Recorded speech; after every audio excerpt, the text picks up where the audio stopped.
friends, I'm Sabrina, the rookie around here. John and Dick are the old school American fans of F1. Thanks for taking time to listen in on a conversation we had about the 2023 testing days. F1 is many things. Contrary to non-enthusiast presumption, F1 is more than just fast cars. One of its reasons for existence is to be an engineering competition. So with that premise, I wanted to get the guys' take on whether testing as we see it in 2023 makes sense. Is it enough time? Is it in the best place? The guys had thoughtful insights that I think should be considered, in case you're wondering. Looking at you, FIA. Hope you enjoy our conversation.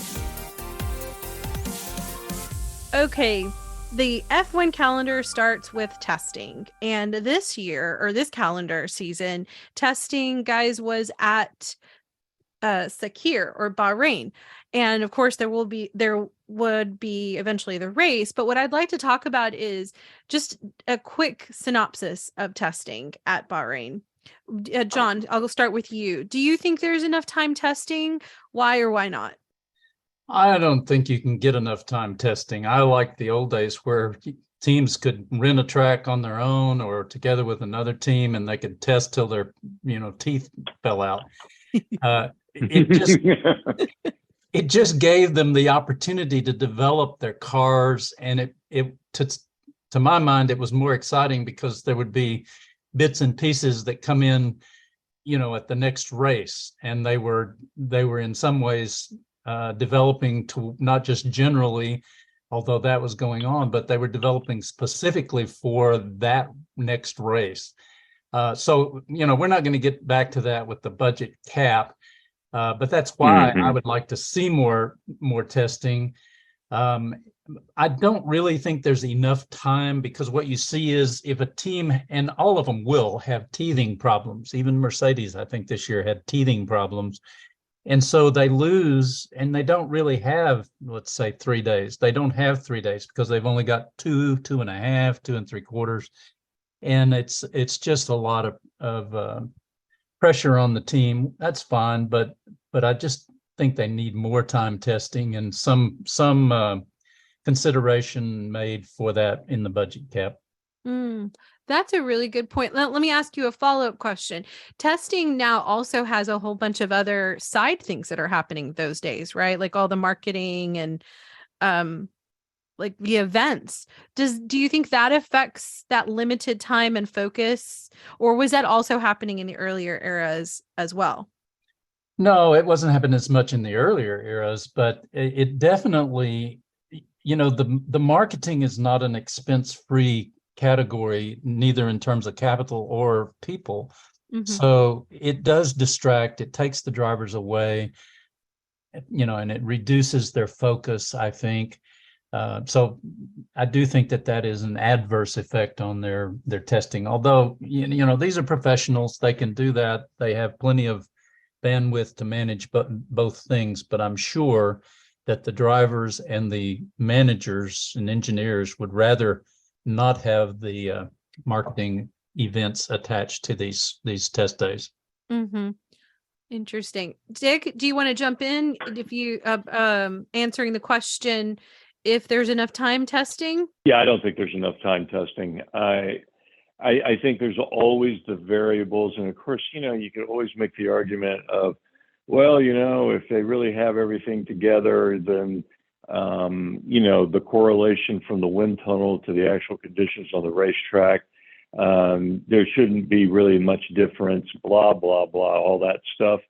At the end of the day, you still have to deal with, the fact that a circuit changes conditions during the day.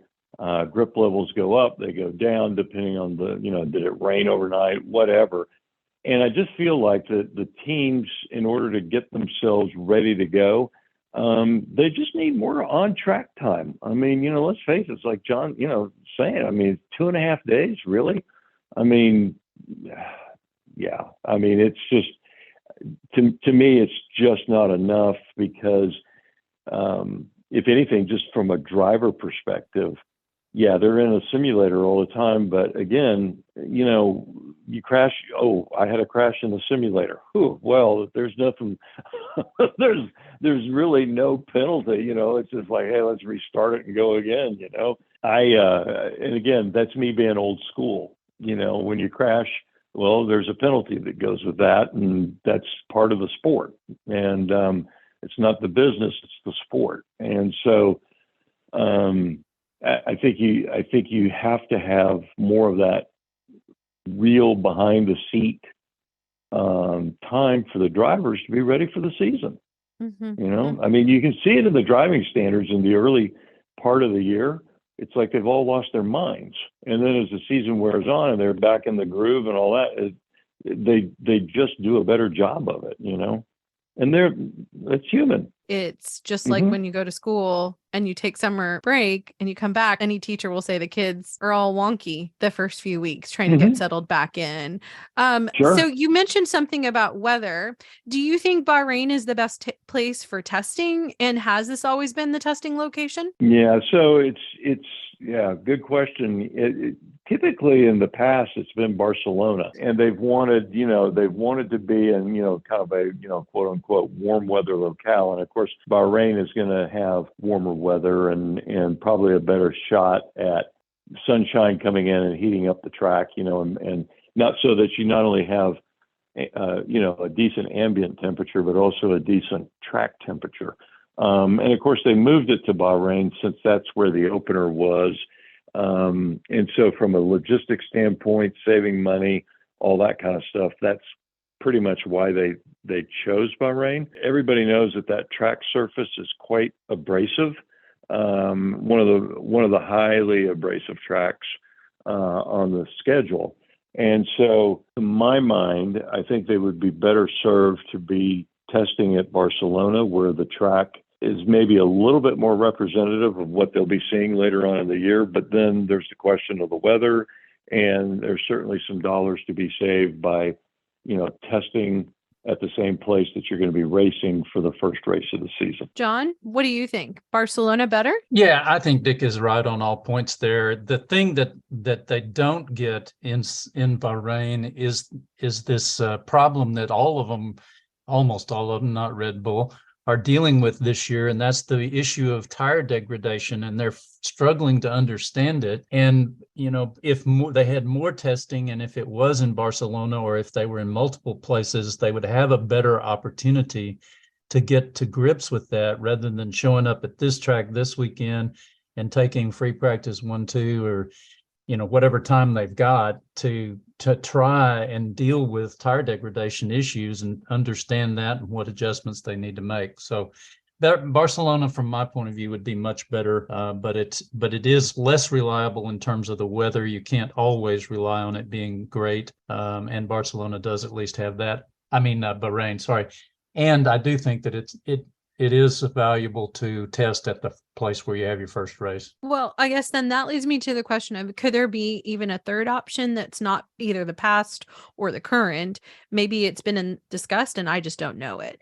That gives you what you're saying, helps them to establish the conditions in a way that they can get the tire deg addressed, and maybe with the calendar being reevaluated as the new first race, so you don't have to deal with the logistics. I think you could go they could come to some sort of a compromise on a track that is a fast, high-speed track. They could take a track that has slower or tighter parameters and a desert track.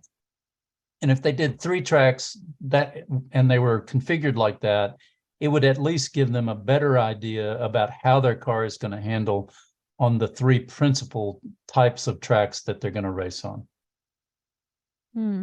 That's really good to think through. I feel like that would be a conversation that when we talk about the calendar and how packed it is and all the different aspects of some of these historic tracks versus these newer ones, and setting the teams up in this new era of the cost cap, it seems like that would be a conversation they need to reevaluate whether or not Bahrain is the correct place for testing. Well, I have appreciated this conversation, and thank you for taking time to discuss testing. I look forward to other conversations.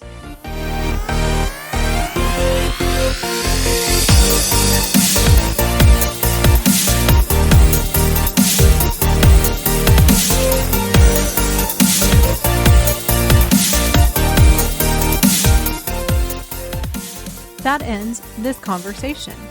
But rest assured, we'll keep talking and you can keep listening in because we're just two guys, a girl, and F1. For John, Dick, and me, thanks for listening.